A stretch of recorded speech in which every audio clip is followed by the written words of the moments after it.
আসসালামু আলাইকুম ওয়া রাহমাতুল্লাহি ওয়া বারাকাতুহু। কেমন আছেন সবাই?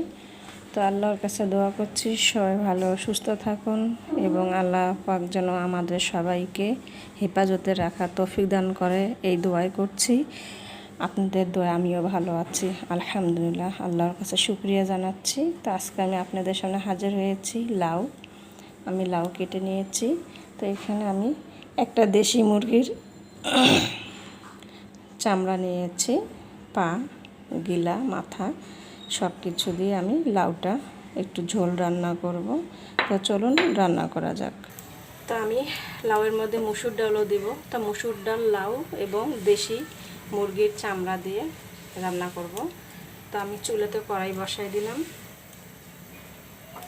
এখন দিয়ে দেব আমি পেঁয়াজ,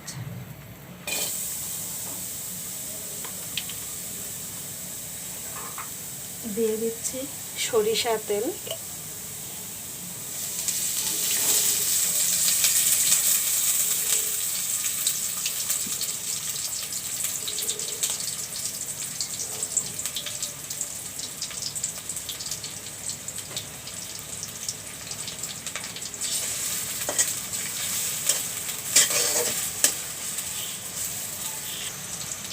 আমি এখন মশলা দিয়ে দিব। আমি সব রকমের মশলা এখানে মিক্স করে রেখেছি, আমি দিয়ে দিচ্ছি।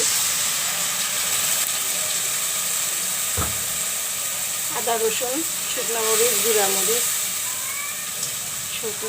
মরিচ এবং হলুদ গুঁড়া, ধনিয়া গুঁড়া সব কিছু আমি দিয়ে দিচ্ছি এখানে, এবং গরম মশলাও দিয়ে দিলাম।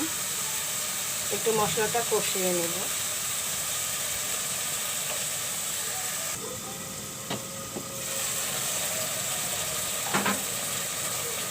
মশলা কষানো হয়ে গেল, এখন আমি মুরগির চামড়াগুলো দিয়ে দিব।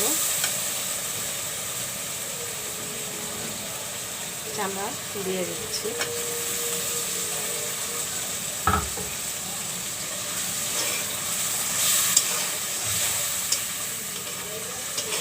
একটু বসিয়ে নেব। তেজপাতা দিয়ে দিচ্ছি।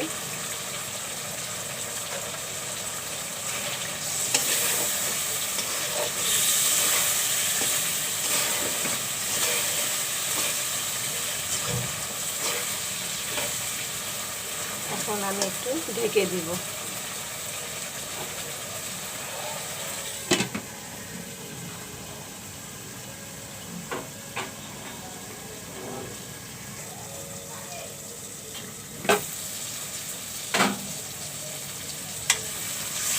চামড়াগুলো কষানো হয়ে গেল, এখন আমি লাউ দিয়ে দিব।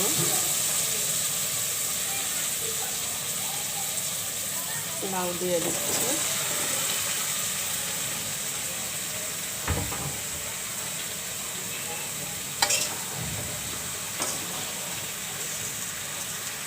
এখন আমি মসুর ডালগুলো দিয়ে দিব।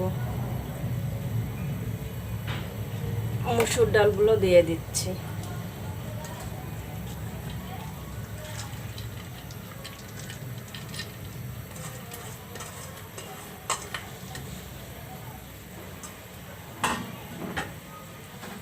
এখন ঢেকে দিব।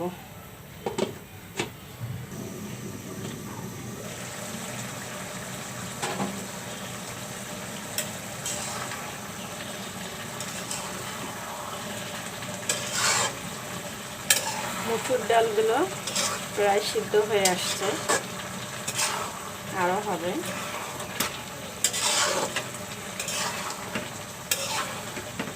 তো আমি আবারও ঢেকে দেব।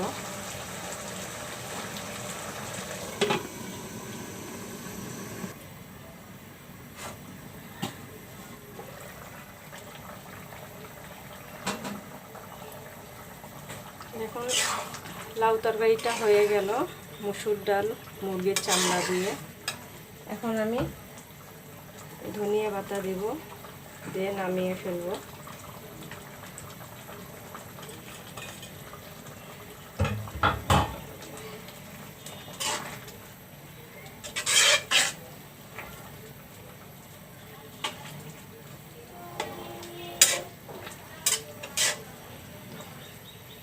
তো সবাই ভালো থাকুন ও সুস্থ থাকুন, এই দোয়া কামনা করে রেখে দিচ্ছি।